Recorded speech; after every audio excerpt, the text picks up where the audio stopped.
What are the biggest dangers of Kundalini? Of course, the biggest danger in Kundalini is Kundalini syndrome.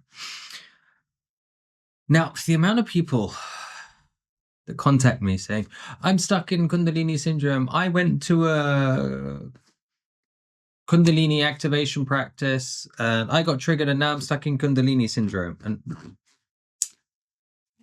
yeah, please help. I've been playing with fire and I got burnt with matches. First of all, anyone wanting to go into Kundalini Awakening, do your research. Yeah. It's that simple. How are people so blind to the idea of doing research? You assume everything is safe, right? That's what the people said in Lisbon that got on the tram before whatever happened, the brakes failed in it. Yeah. Do your research. It's a very personal practice. Second, so many people now say, I have Kundalini syndrome. And so I turn around and ask them, okay, so what are your symptoms? And they don't have Kundalini syndrome. Kundalini syndrome is, if you went to a head doctor and you have Kundalini syndrome, you would be misdiagnosed as being bipolar or having psychosis. That is how Kundalini syndrome is misdiagnosed by Western doctors or by allopathic medicine. Rightly or wrongly, I'm not going there, I'm not judging it, but that is how you will be diagnosed. If you have had a bad trip on energy, if you got pushed too far, I'm not talking about Kundalini here. No, we're talking about energy. If you got pushed too far for comfort and your ego fought back and shut you down because you were not fully open, you did not do your research, you did not know what you had to do, and you got to a point where the person who was giving the session also doesn't know what they're doing, and they pushed you too far for your own particular ego,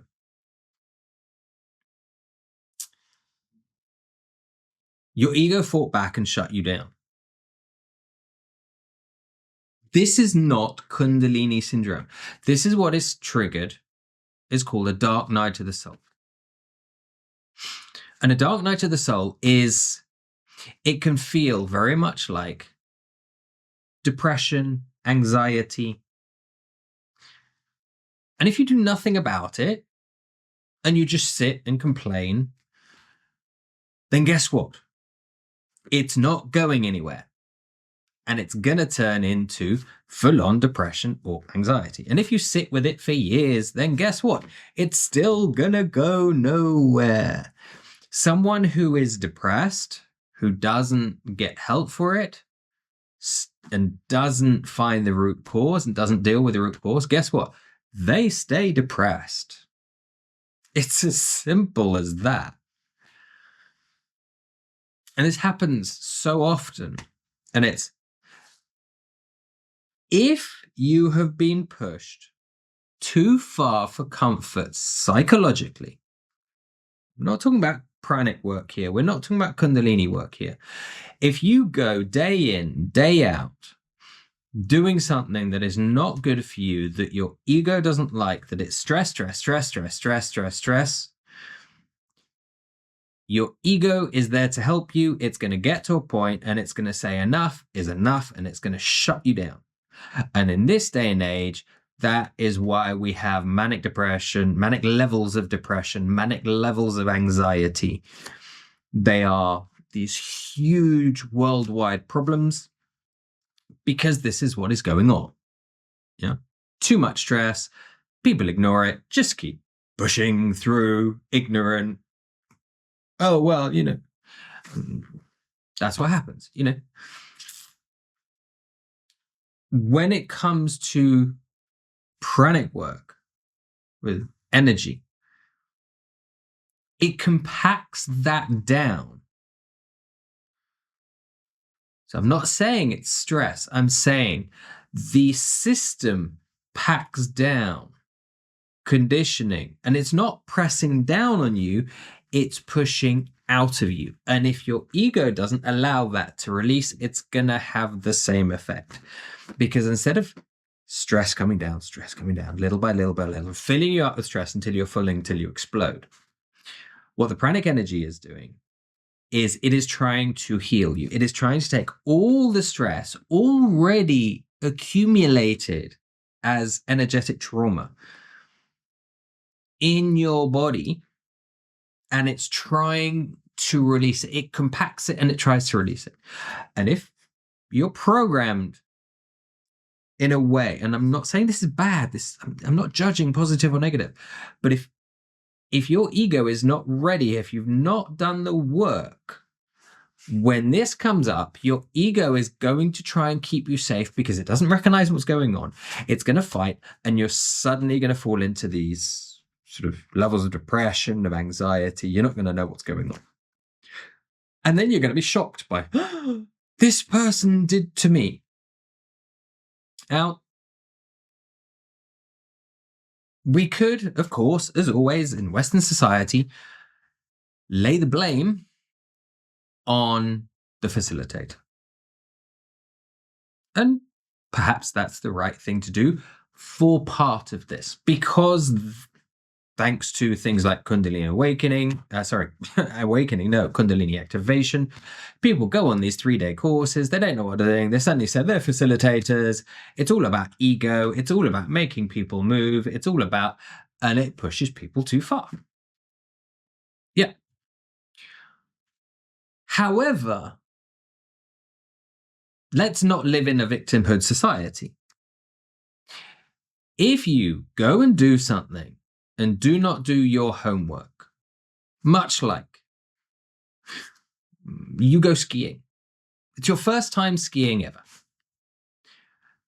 and you don't do your basic homework. There are pistes, and there's off-piste, and when I'm learning, I need to go on blue slopes and green slopes and basic ski stuff that more or less people know, but let's assume you know nothing.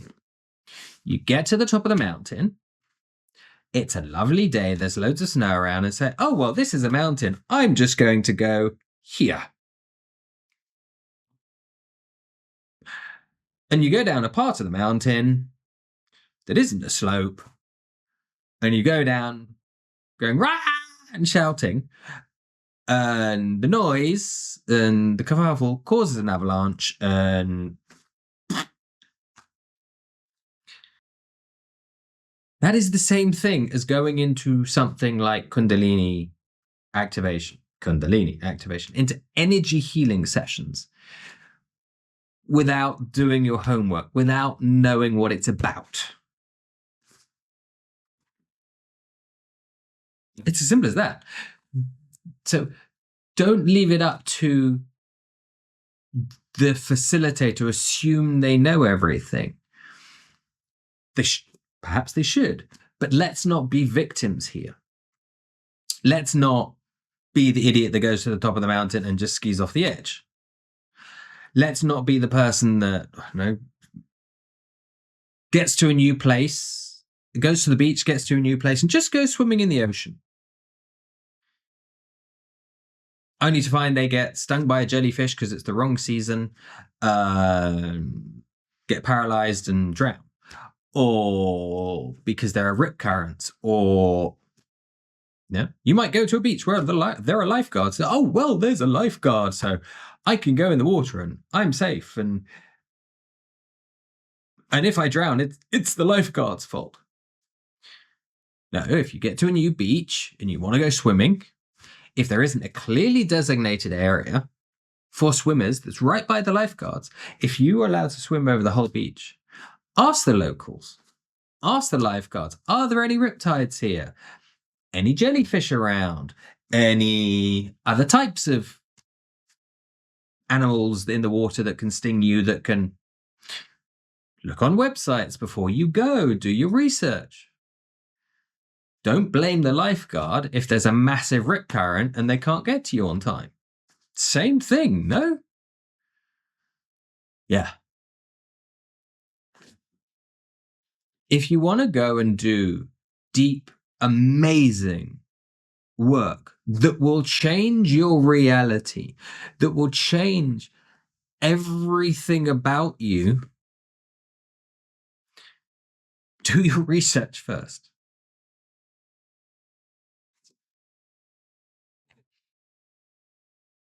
Part of your research can be subscribe to my channel, watch the other videos on my channel. Go to my website, read my blogs. Yeah, theawakenenergy.com. And don't take my word for everything. Don't just research with me, research with lots of people. And I will see you in another video.